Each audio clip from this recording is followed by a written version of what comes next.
دو چیزیں تھیں جن کی وجہ سے دنیا سے الگ ہونے اور کنارہ کشی کے بارے میں کہا کہ ضروری ہے. تو پہلی چیز تو یہ تاکہ عبادت درست ہو سکے, عبادت قائم رہ سکے, کیونکہ دنیا اور آخرت کا اجتماع نہیں ہو سکتا, دونوں سوتنوں کی طرح ہے. مثانی میں اور دوسری وجہ جس کی وجہ سے دنیا سے الگ ہونا, کنارہ کشی کرنا ضروری ہے, انہو یسرو کی عطا عمل کا, وہ دوسری وجہ یہ ہے کہ یہ تجرد, یہ کنارہ کشی تمہارے عمل کی قیمت بڑھا دے گی. وَيُعَظِّمُ قَدْرَهُ وَشَرَفَهُ, اور یہ کنارہ کشی اس کے بلندی, اس کے مرتبے اور بلندی کو بڑھا دے گی. وَلَقَدْ قَالَ صلی اللہ تعالیٰ علیہ وسلم, بے شک نبی کریم صلی اللہ تعالیٰ علیہ وسلم نے فرمایا, رکعتان من رجل زاہد قلبه خیر واحب الی اللہ جل جلالہ من عبادۃ المتعبدین الی آخر الدہر ابدا سرمدا, کہ ایسے شخص کی دو رکعتیں زاہد قلبه, جس کا دل بے رغبت ہو دنیا سے, خیر, یہ دو رکعتیں بہتر ہیں, واحب الی اللہ, اور اللہ کے نزدیک محبوب ہیں, جل جلالہ اس کا مرتبہ بلند رہے. کس سے بہتر ہے؟ من عبادت المتعبدین, بہت سارے عابدوں کی عبادت سے, جو الی آخر الدہر ابدا سرمدا, جو ہمیشہ ہمیش عبادت کرتے رہے آخری زمانے تک, ان کی عبادت سے زیادہ ایسے شخص کی دو رکعتیں بہتر ہیں جس کا دل دنیا سے بے رغبت ہو.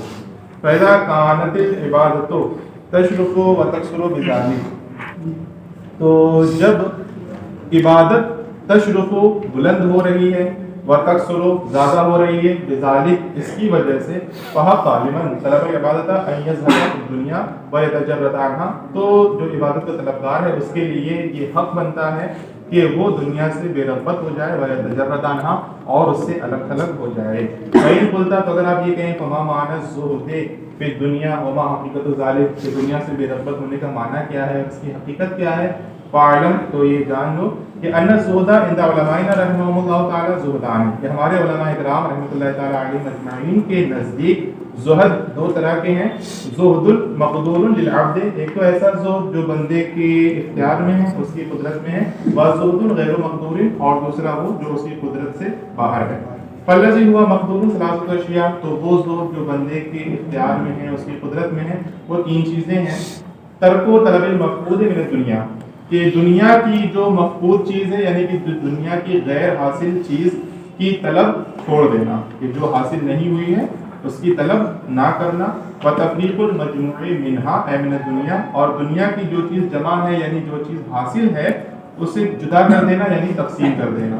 وترک ارادتها واختیارها, ارادہ اور دنیا کا ارادہ, دنیا کی آرزو, واختیارها, اور اس کی خواہش کو چھوڑ دینا, دنیا کی آرزو اور اس کی خواہش کو چھوڑ دینا. تو یہ تین چیزیں ہیں ایسے زہد کے تحت جو بندے کے اختیار میں ہے, اس کی قدرت میں ہے.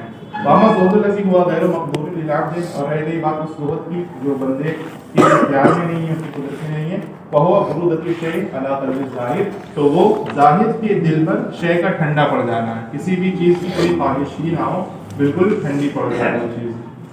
ثم الزہد الذی ہوا مقدور مقدمات للزہد الذی ہوا غیر مقدور, پھر وہ زہد جو کہ مقدور ہے, کہ بندے کے اختیار میں ہے, وہ مقدمات, وہ مقدمات ہیں, یعنی اسباب ہیں ان کا, للزہد, اس زہد کا, الذی ہوا غیر مقدور, جو بندے کی قدرت سے خارج ہے. یعنی تین چیزیں ہیں, جب ان تین چیزوں کا حصول ہو جائے گا تو یہ چیزیں سبب بن جائیں گی اس زہد کا جس پر قدرت نہیں ہے. فَإِذَا أَتَى بِهِ الْعَبْدُ, تو جب بندہ اس کو لے آئے, یعنی اس پر عمل کر لے, بِأَلَّا يَطْلُبَ مَا لَيْسَ عِندَهُ مِنَ الدُّنْيَا, اس طور پر کہ وہ طلب نہ کرے اس چیز کو جو اس کے پاس دنیا میں سے نہیں ہے. وَأَن يُفَرِّقَ مَا عِندَهُ مِنْهَا, اور دنیا کی جو چیز اس کے پاس حاصل ہے اسے تقسیم کر دے. وَيَتْرُكَ بِالْقَلْبِ إِرَادَتَهَا وَاخْتِيَارَهَا لِأَجْلِ اللَّهِ وَعَظِيمِ ثَوَابِهِ, اور دل سے دنیا کی چاہت کو چھوڑ دے, واختیارها, اور اس کی خواہش ترک کر دے, اس لیے لِأَجْلِ اللَّهِ وَعَظِيمِ ثَوَابِهِ, اللہ عز و جل کی رضا کے لیے اور اس کے بڑے ثواب کے لیے. بِتَذَكُّرِهِ لِآفَاتِهَا, اور ساتھ ہی ساتھ اس کی جو آفتیں ہیں دنیا کی ان کو یاد کر کے. اورثتہ تلکا، تو جب یہ چیزیں ہو جائیں گی تو اورثتہ، یہ اس کے دامن میں ڈال دیں گی، جھولی میں ڈال دیں گی، کیا یہ چیزیں ڈال دیں گی برودۃ الدنیا علی قلبی، اس کے دل پر دنیا کی ٹھنڈک یعنی دنیا کی بے رغبتی پیدا کر دیں گی. وہذا عندی هو الزہد الحقیقی، اور میرے نزدیک حقیقتاً یہی زہد ہے. ثم اعلم ان اصعب الامور الثلاثه انما هو ترک الارادۃ بالقلب. تو تین چیزیں بتائی تھی، ایک تو یہ کہ دنیا کی جو چیز حاصل نہیں ہے اس کی طلب نہ کرنا، جو چیز حاصل ہے اسے تقسیم کر دینا، اور تیسری چیز اس کے ارادے اور اس کی خواہش کو چھوڑ دینا. تو یہ تیسری چیز ہے ان اصعب الامور، ان اصعب الامور الثلاثه، ان تینوں چیزوں میں سب سے مشکل اور سب سے سخت جو چیز ہے انما هو ترک الارادۃ بالقلب، وہ یہ کہ دل سے دنیا کی چاہت کو چھوڑ دینا، دنیا کی چاہت نکال دینا. کیونکہ کبھی ایسا ہوتا ہے کہ ظاہری اعتبار سے تو انسان بے رغبت ہو جاتا ہے، لیکن دل پر اختیار نہیں ہوتا، دل سے چاہ رہا ہوتا ہے کہ یہ چیز ہم کو مل جائے، وہ چیز ہم کو مل جائے، اگرچہ ظاہر میں دکھاتا ہے نہیں ہم کو اس کی حاجت نہیں ہے. تو یہ بہت مشکل کام ہے. اس کم من تارکین لہا بظاہری، کیونکہ کم من تارکین لہا، کتنے ہی ایسے اس کو چھوڑنے والے ہیں، بظاہری اپنے ظاہری حال سے، محب مرید لہا بباطنہ، جو اس کو چاہنے والے ہیں، اس کو پسند رکھنے والے ہیں، بباطنہ اپنے دل سے. فهو فی مکافحۃ و مقاصات من نفسی شدیدۃ، تو جتنے بھی ایسے ہیں کہ ظاہری طور پر چھوڑے ہوئے ہیں اور باطن سے چاہتے ہیں، فهو فی مکافحۃ و مقاصات من نفسی شدیدہ، تو وہ اپنے نفس کی جانب سے شدید مقابلے اور کشمکش میں پھنسے ہوئے ہیں. وشان کلو فی ھذا، اور یہ سب اس کا معاملہ ہے، یہ اسی کا ہے جو سب سے مشکل کام ہے، دنیا کی خواہش کو دل سے ترک کر دینا. الم تسمع الی قولہ سبحانہ وتعالی، کیا تم نے اللہ سبحانہ وتعالی کا فرمان نہیں سنا؟ تلک الدار الآخرۃ نجعلها للذین لا یریدون علوا فی الارض ولا فسادا، کہ تلک الدار الآخرہ، یہ آخرت کا گھر، نجعلها ہم ان کے لیے کر دیں گے، للذین لا یریدون علوا، کہ لا یریدون علوا فی الارض ولا فسادا، جو زمین میں نہ تو بلندی چاہتے ہیں اور نہ ہی کسی طرح کا فساد چاہتے ہیں. تو یہاں پر جو آخرت کو معلق کیا اللہ تعالیٰ نے کہ کن کے لیے ہم کریں گے، جو زمین میں بلندی نہیں چاہتے ہیں اور فساد نہیں چاہتے، یعنی ارادے کے ساتھ معلق فرمایا ہے کہ اس کا ارادہ نہیں کرتے ہیں. تو علق الحکم بنفی الارادہ، تو یہاں پر حکم جو معلق فرمایا ہے کہ آخرت میں جن کے لیے حصہ ہوگا اس حکم کی تعریف ہے بنفی الارادۃ، ارادے کی نفی کے ساتھ، کہ ارادہ نہیں ہوگا تو ہوگا، ارادے کی نفی کے ساتھ ہے. دون الطلب والفعل للمراد، طلب کی نفی کی نہیں ہے، والفعل للمراد، اور مقصد کے لیے کوشش کی بھی نفی نہیں ہے، بلکہ نفی کس چیز کی ہے کہ ارادہ نہ پایا جائے تو پھر حصہ ہے. باقی طلب نہیں کر رہے ہیں یا پھر مقصد کے لیے کوشش نہیں کر رہے ہیں تو پھر آخرت میں حصہ ہو جائے گا، اس پر تعلق نہیں ہے. تو طلب اور مراد یعنی کہ مقصد کے حصول کے لیے کوشش کی نفی پر معلق نہیں ہے. وقوله تعالی، اور کیا اللہ تعالیٰ کا یہ فرمان نہیں سنا، من کان یرید حرث الآخرۃ نزد له فی حرثہ ومن کان یرید حرث الدنیا نؤتہ منها وما له فی الآخرۃ من نصیب. من کان یرید حرث الآخرہ، کہ جو بھی آخرت کی کھیتی چاہے، آخرت کا انعام چاہے، نزد لہ، تو ہم اس کے لیے اضافہ کر دیں گے، ہم اس کے لیے زائد کر دیں گے، فی حرثہ، اس کی کھیتی میں، اس کے انعام میں. ومن کان یرید حرث الدنیا، اور جو دنیا کی کھیتی، دنیا کا انعام چاہے، نؤتہ منہا، تو ہم اسے اس میں سے ہی دیں گے. اور منہا کی ذریعے ہے یعنی کہ اس میں سے کچھ ہی مل پائے گا، پوری دنیا تو کسی کو نہیں ملتی، نؤتہ منہا، اس میں سے ہم اس کو کچھ دے دیں گے. وما لہ فی الآخرۃ من نصیب، اور اس کے لیے آخرت میں سے کوئی بھی حصہ نہیں ہوگا. وقولہ تعالی، اور کیا تم نے اللہ تعالیٰ کا یہ فرمان نہیں سنا، ومن کان یرید العاجلۃ عجلنا لہ فیہا ما نشاء لمن نرید، کہ جو چاہے، من کان یریدو، جو چاہے، العاجلہ جلدی والی یعنی کہ دنیا طلب کرے، جو دنیا کا ارادہ کرے، عجلنا لہ، تو ہم اسے جلدی دے دیں گے، فیہا دنیا میں ہی، ما نشاء جو ہم چاہیں گے، لمن نریدو اور جس کے لیے چاہیں گے اسے دے دیں گے. تو یہاں پر بھی کیا ہے، من کان یریدو ارادہ ہے یہاں پر بھی، الآیہ آخری. وقوله تعالی اور کیا اللہ تعالیٰ کا فرمان نہیں سنا ومن اراد الاخرۃ وسعى لها سعيها وهو مؤمن فاولئک کان سعیهم مشکورا، جس نے آخرت کا ارادہ کیا، آخرت چاہی، وسعى لها سعيها اور اس کے لیے اس کی سی کوشش کی، وهو مؤمن اس حال میں کہ وہ ایمان والا ہو، تو پھر آگے آیا ہے فاولئک کان سعیهم مشکورا کہ انہیں کی کوشش ٹھکانے لگے۔ تو یہ ساری جو آیتیں ہیں ان میں جو کامیابی کے موقوف ہونے کی وجہ ہے کہ جس پر کامیابی موقوف ہے، جس کی وجہ سے آخرت میں حصہ ملے گا، ان سب میں کیا ہے کہ جو آخرت کا ارادہ کرے اور دنیا کا ارادہ نہ کرے۔ تو ہر جگہ جو آخرت میں حصہ مل رہا ہے وہ ارادے پر ہی موقوف ہے۔ تو سب سے مشکل کام یہی ہے کہ دنیا کی طلب اس کے ارادے میں نہ ہو۔ اما ترى اشارہ کلھا الی الارادہ، تو کیا دیکھا نہیں تم نے کہ سب پورا کا پورا اشارہ کس کی جانب ہے؟ ارادے کی جانب ہے۔ فَأَمْرُهَا هُوَ الْمُهِمُّ اِذًا، تو اس کا معاملہ ہی ایسی صورت میں کیا ہے؟ اہم ہے۔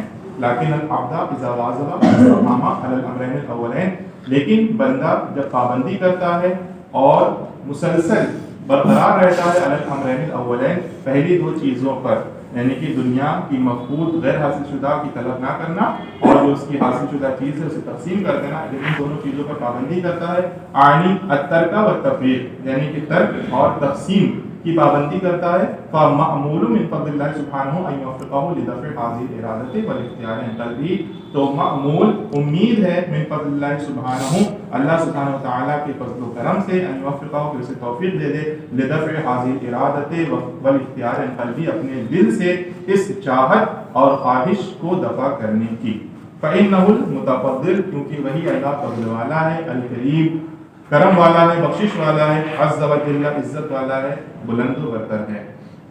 ثم الذی یبعث علی الترک والتفریق، تو وہ دو چیزیں ہوں گی تو اس تیسری چیز کی امید ہے، پھر وہ دونوں چیزیں کیسے حاصل ہوں گی، کون سی ایسی چیز ہوگی ان دونوں چیزوں پر ابھارے، ترک اور تفریق پر۔ ثم الذی یبعث علی الترک والتفریق، پھر وہ چیز جو ترک اور تقسیم پر ابھارے، وَيُهَوِّنُ عَلَيْكَ ذَلِكَ، اور تم پر اس چیز کو آسان کر دے، وہ کیا ہے؟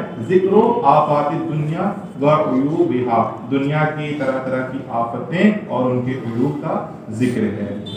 تو وقد اکثر الناس القول فی ذلک، اور اس سلسلے میں بہت سارے لوگوں نے باتیں کہی ہیں کہ دنیا کیوں چھوڑ دینی چاہیے، دنیا کی کیا عیوب ہیں، دنیا کی کیا خرابیاں ہیں۔ تو قد اکثر الناس القول فی ذلک، اس سلسلے میں بہت سارے لوگوں نے باتیں کہی ہیں، فمنہ قول بعضہم، ان باتوں میں سے کچھ لوگوں کا یہ کہنا ہے، ترکت الدنیا لقلت غنائها، کہ میں نے دنیا چھوڑی اس کے غنا کی قلت کی وجہ سے، یعنی اس کی سود مندی، اس کے فائدے کی قلت کی وجہ سے، وکثرت عنائها، اور اس کی مشقت، اس کی تھکن کی زیادتی کی وجہ سے، وسرعت فنائها، اس کے جلد ختم ہو جانے کی وجہ سے، وخست شرکائها، اور اس کے جو طلبگار ہیں، جو شریک ہیں، حصے دار ہیں، وخست ان کے گھٹیا ہونے کی وجہ سے۔ تو کچھ لوگوں نے ایسا کہا، ان میں سے کچھ یہ بات ہے کہ اس وجہ سے دنیا چھوڑ دی، تو دنیا کی آفتیں ہیں، دنیا کے عیوب ہیں، ان کا ذکر کرنا چاہیے۔ لیکن یہ جو جنہوں نے املا لکھا ہے، ان کے شیخ امام غزالی علیہ رحمہ، ان کے نزدیک کیا ہے؟ تو یہ کہتے ہیں کہ یہ جو دنیا کے بارے میں بیان کی گئی نا چیزیں، اس سے مجھے مکمل طور پر اتفاق نہیں ہے، کیونکہ یہاں پر اس کی شکایت کی جا رہی ہے، کہ دنیا کی شکایت کی جا رہی ہے کہ یہ ایسی ہے، یہ ایسی ہے، تو مطلب کہ اگر وہ چیز دور ہو جائے تو وہ اسے لے لیں گے، تو حالانکہ ایسا نہیں ہونا چاہیے، بالکل طلب ہی نہ ہو۔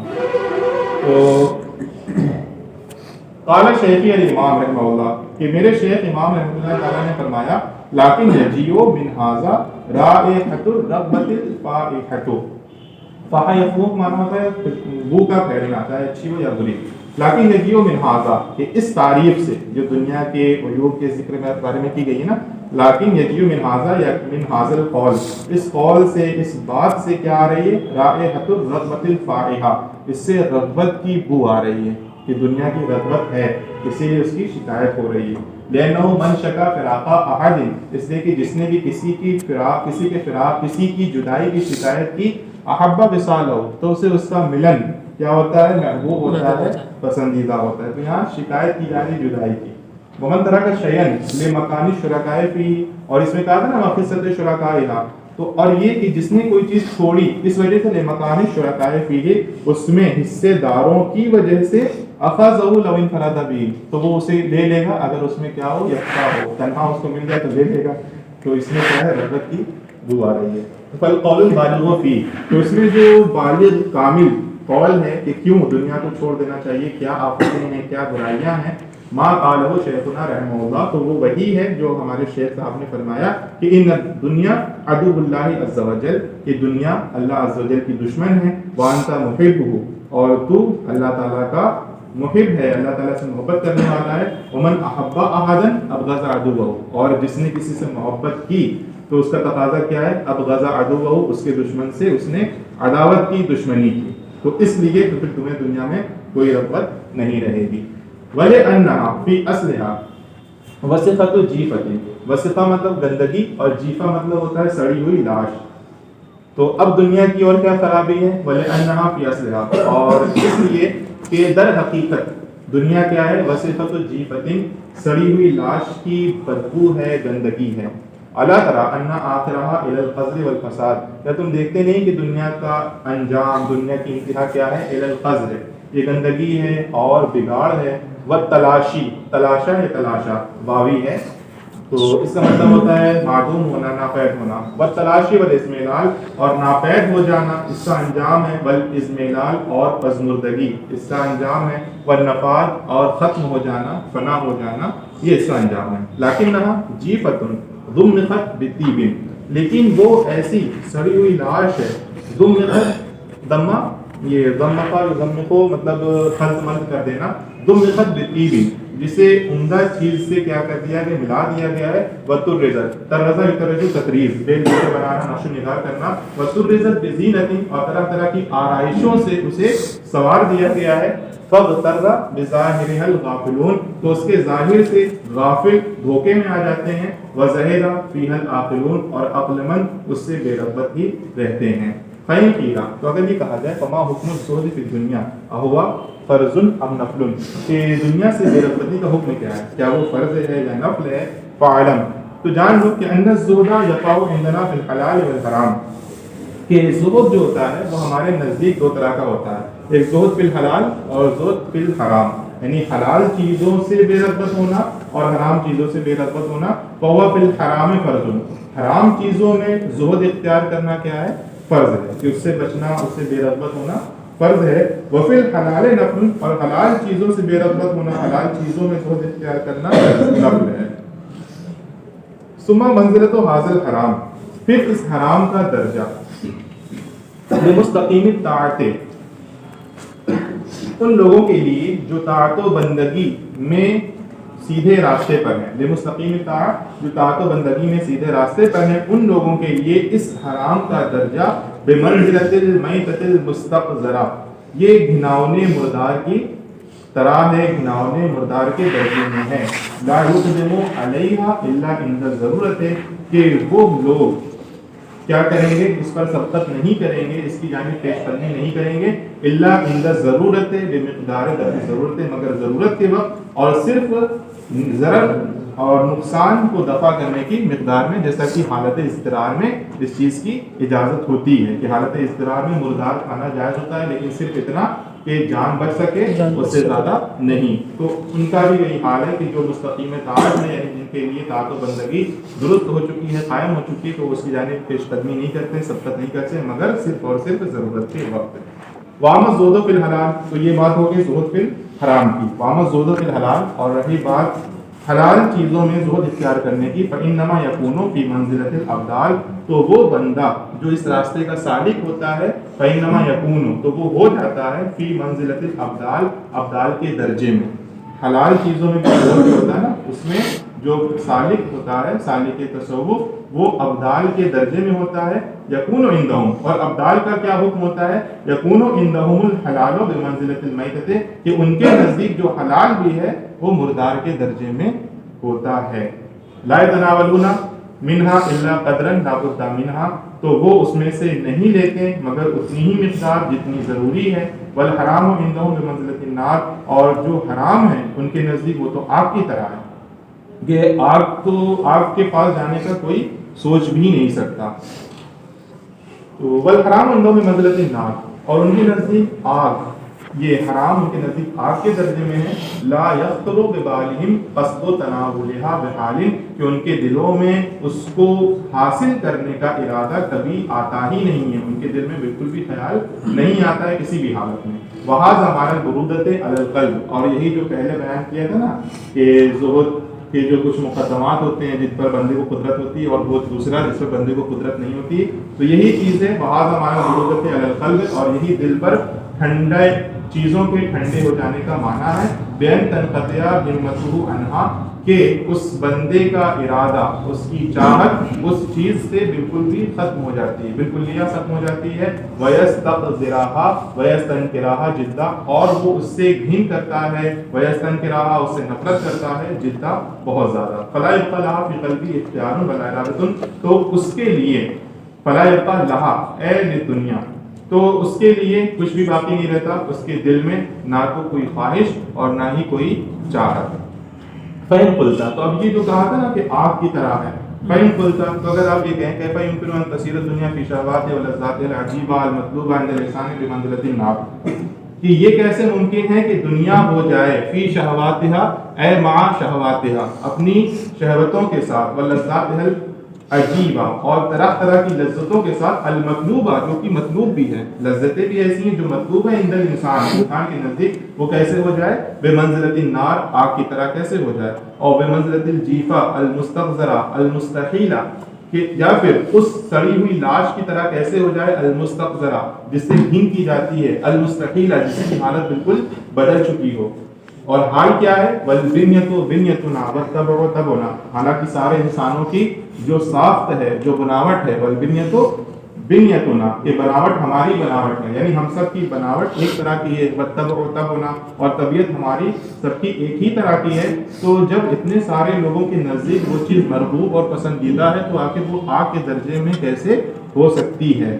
تو فَعْلَمْ أَنَّ مَنْ وُفِّقَ التَّوْفِيقَ الْخَاص، تو کہنے کوئی مشکل بات نہیں ہے، یہ جان لو کہ جسے توفیق خاص سے نواز دیا جائے، وَعَلِمَ آفَاتِهَا وَقَذْرَهَا فِي أَصْلِهَا، اور وہ دنیا کی آفتوں کو اور اس کی گندگی کو اصل میں جان لے، فَتَصِيرُ إِنَّهُ كَذَلِكَ، تو یہ دنیا اس کے نزدیک ایسی ہی ہو جائے گی آگ کی طرح. وَإِنَّمَا يَتَعَجَّبُ مِنْ هَذَا الرَّاغِبُونَ الْعُمْيَانُ عَنْ عُيُوبِ الدُّنْيَا وَآفَاتِهَا، ہاں یقیناً تعجب ہوگا اس سے ان لوگوں کو، الراغبون جو دنیا کی خواہش کرنے والے ہیں، العمیان عیوب الدنیا وآفاتها جو دنیا کے طرح طرح کے عیوب اور آفتوں سے ناآشنا ہیں، والمغترون بظاہرها وزینتها، اور فریب کھوتا ہے اس کے ظاہر سے اور اس کی طرح طرح کی آرائشوں سے. وسأضرب لك مثلا لذلك، اور میں ضرور تمہارے لیے ایک مثل بیان کرتا ہوں جس سے بات واضح ہو جائے گی کہ کیسے آپ کے درجے میں ہے. فَعْلَمْ أَنَّ هَذَا يُمَثَّلُ بِإِنسَانٍ صَنَعَ خَبِيثًا بِشَرَائِطِهِ مِنَ السُّكَّرِ وَغَيْرِهِ، تو جان لو کہ یہ مثل بیان کی جاتی ہے، کہاوت بیان کی جاتی ہے کہ ایسے انسان کی کہ صنع خبیثاً، جس نے حلوہ تیار کیا، بشرائطہ اس کی تمام شرطوں کے ساتھ، اس کے تمام لوازم کے ساتھ، یعنی کہ شکر وغیرہ ڈال کر، ثم ترى قطعة سم قاتل، پھر اس میں ایک زہر قاتل کا ٹکڑا ڈال دیا. فَأَبْصَرَ ذَلِكَ رَجُلٌ، تو ایک شخص نے اسے دیکھا، وَلَمْ يُبْصِرْهُ آخر، اور دوسرے نے اسے نہیں دیکھا. وَوَضَعَ الْخَبِيثَ بَيْنَ أَيْدِيهِمَا مُزَيَّنًا مُزَخْرَفًا، اور وہ حلوہ ان دونوں کے سامنے پیش کر دیا اس حال میں کہ وہ کیا ہے؟ آرائش آراستہ ہے، مزخرفاً طرح طرح کے چیزوں سے سجا ہوا ہے. فَالرَّجُلُ الَّذِي أَبْصَرَ، تو وہ شخص جس نے دیکھا، ما جُعِلَ فِيهِ مِنَ السُّمِّ، کہ وہ زہر جو اس میں ڈالا گیا ہے، يَكُونُ ظَاهِرًا فِي ذَلِكَ الْخَبِيثِ، کہ وہ تو اس حلوے سے کیا کرے گا؟ پرہیز کرے گا. لا يخطر ببالہ ان يتناول منہ بحال البتہ، اس کے دل میں خیال ہی نہیں آئے گا ان يتناول منہ کہ اس میں سے کچھ لے لے، بحال کسی بھی حالت میں. ويكون ذلك عنده بمنزلة النار، اور وہ اس کے نزدیک ایسا ہوگا آگ کی طرح ہو جائے گا. بل اصعب، بلکہ اس سے بھی کیا ہوگا؟ اس سے بھی زیادہ مشکل ہوگا. لمکان ما يعلم من آفتی، اس وجہ سے کہ وہ اس کی آفت کو جانتا ہے. ولا یغتر بظاہری و زینتی، اور اس کی ظاہری زیب و زینت سے فریب خوردہ بالکل بھی نہیں ہوگا. واما رجل الاخر الذی لم یبصر ما جعل فیہ، اور رہ گئی بات اس دوسرے شخص کی جس نے وہ چیز نہیں دیکھی ہے جو اس میں ڈالی گئی ہے. اغتر بظاہری مزخرف، تو اس کی ظاہری زیب و زینت سے فریب خوردہ ہو جائے گا. وحرص علیہ، اور اس کا حریص ہوگا، اس کا لالچی ہوگا. ولم یصبر عنہ، اور اس سے صبر نہیں کر سکے گا. وَأَخَذَ يَتَعَجَّبُ مِنْ صَاحِبِهِ الظَّاهِرِ فِيهِ، اور وہ تعجب کرے گا اپنے اس ساتھی پر جو اس سے پرہیز کر رہا ہے. وَرُبَّمَا يُصَفِّهُ فِي ذَلِكَ، اور بسا اوقات تو اس معاملے میں اسے بیوقوف بھی قرار دے دے گا. ارے بیوقوف آدمی ہو، حلوہ تیار اور تم کھا نہیں رہے ہو. فَهَذَا مَثَلُ حَرَامِ الدُّنْيَا مَعَ الْبُصَرَاءِ الْمُسْتَقِيمِينَ وَالْجُهَّالِ الرَّاغِبِينَ، تو یہ مثال ہے دنیا کے حرام کے ساتھ مع البصراء، ان لوگوں کے ساتھ. دنیا کے حرام کی مثال ان لوگوں کے ساتھ البصراء، جو آنکھوں سے دیکھ رہے ہیں، المستقیمین، جن کے جو سیدھے راستے پر ہیں، جن کی یہ عبادت قائم ہو چکی ہے. والجہال الراغبین، اور ان جاہلوں کی ہے جو دنیا میں رغبت کرنے والے ہیں. تو یہاں پر طبیعت کا یا پھر ساخت کا معاملہ نہیں ہے، بلکہ یہاں پر بصیرت کا معاملہ ہے. فَإِلَّمْ يَتْرَ فِيهِ سُمًّا، اور اگر وہ حلوہ بنانے والا اس میں زہر نہ ڈالے، ولیکن بذات فیہ، لیکن اس میں تھوک دے، اور کہا تھا یا پھر اس میں ناک صاف کر کے ڈال دے. ثم ضمقہ وزینہ، پھر اسے اچھے سے ملا کر کے آراستہ کر دے. فالرجل الذی شاہد منہ، تو وہ شخص جس نے اسے دیکھا ہے، ذلک الفعل، اس فعل کو، یکون مستقدرا لذلک الخبیث، تو وہ ضرور اس حلوے سے گھن کرے گا. نافرا عنہ، اس سے نفرت کرے گا. لا یکاد یقدم علیہ الا عند ضرورت، اس کی جانب پہل نہیں کرے گا، اس کی جانب سبقت نہیں کرے گا مگر ضرورت کے وقت. وشدت الحاجت الیہ، اور اس وقت جبکہ اس کی بہت زیادہ حاجت ہو. والذی لم یشاہد ذلک، اور وہ جس نے اس کا مشاہدہ نہیں کیا ہے. فهو جاہل بما فیہ، تو وہ اس سے ناآشنا ہے جو چیز اس میں ہے. مغتر بظاہرہ، اس کے ظاہر سے فریب خوردہ ہے. حریص علیہ، اور اس کے اوپر لالچ رکھتا ہے. مکب معجب محب، وہ اس پر اوندھا چلا جائے گا. معجب، بالکل اس کا دل دادا ہوگا. محب، اس کی محبت اس کے دل میں بھری پڑی ہوگی. فہذا مثل حلال الدنیا مع الفریقین، تو یہ دنیا کی حلال کی مثال ہے دونوں فریق کے ساتھ. اہل البصیرت والاستقامت، ان لوگوں کے ساتھ جو بصیرت والے ہیں اور جن کی عبادت استقامت کے ساتھ ہے. واہل الرغبۃ والغفلہ، اور ان لوگوں کے ساتھ جو رغبت والے اور غفلت والے ہیں. وَإِنَّمَا اخْتَلَفَ حَالُ الرَّجُلَيْنِ مَعَ تَسَاوِيهِمَا فِي التَّبْعِ وَالْبِنْيَةِ لِبَصِيرَةٍ وَعِلْمٍ كَانَ لِأَحَدِهِمَا، تو یقیناً دونوں لوگوں کی حالت مختلف ہے. مع تساویہما، حالانکہ دونوں برابر ہیں. پھر طبیعت میں بھی، والساخت اور والبنیہ، اور ساخت میں بھی. لبصیرۃ، تو یہ جو اختلاف ہے کس وجہ سے؟ لبصیرۃ، یہ آشنائی کی وجہ سے ہے. وعلم کان لأحدہما، اور اس علم کی وجہ سے ہے جو ان میں سے ایک کو حاصل ہے. وجہل وغفلۃ وجفاء، اور اس جہالت اور غفلت اور بے راہ روی کی وجہ سے. کان للآخر، جو دوسرے کے حاصل ہے. فلو علم الراغب وابصر ما علمہ الظاہر، تو اگر جو رغبت کرنے والا وہ بھی جان لیتا، وہ ابصر، اور دیکھ لیتا، ما علمہ الظاہر، جس کا علم ظاہر کو ہے. لکانا زاہدا مثلہ، تو وہ بھی اسی کی طرح زاہد ہو جاتا، پرہیزگار ہو جاتا. ولو جہل الظاہر، اور اگر ظاہر جاہل ہوتا، وہ عمیہ، اور ناآشنا ہوتا، اما، اس چیز سے. عمیہ عنہ الراغب، کہ جس سے رغبت کرنے والا ناآشنا ہے. لکانا راغبا مثلہ، وہ بھی اس کی طرح رغبت کرنے والا ہوتا. فعلمت بذلک، تو اس کے ذریعے سے تم نے یہ جان لیا کہ ان ھذا التمییز، کہ یہ جو تمییز ہے، لمکان البصائر دون الطبائع، یہ بصیرتوں کی وجہ سے ہے، دون الطبائع، طبیعت کی وجہ سے نہیں ہے. وھذا اصل مفید، یہی اصل ہے جو مفید ہے. کلام بین سدید، اور ایک ایسا کلام ہے جو بالکل ظاہر ہے، بالکل درست ہے. اعتراف به من عقل وانصف، ہر عاقل اور انصاف پسند اس کا اعتراف کیا ہے. واللہ تعالی ولی الہدایہ والتوفیق.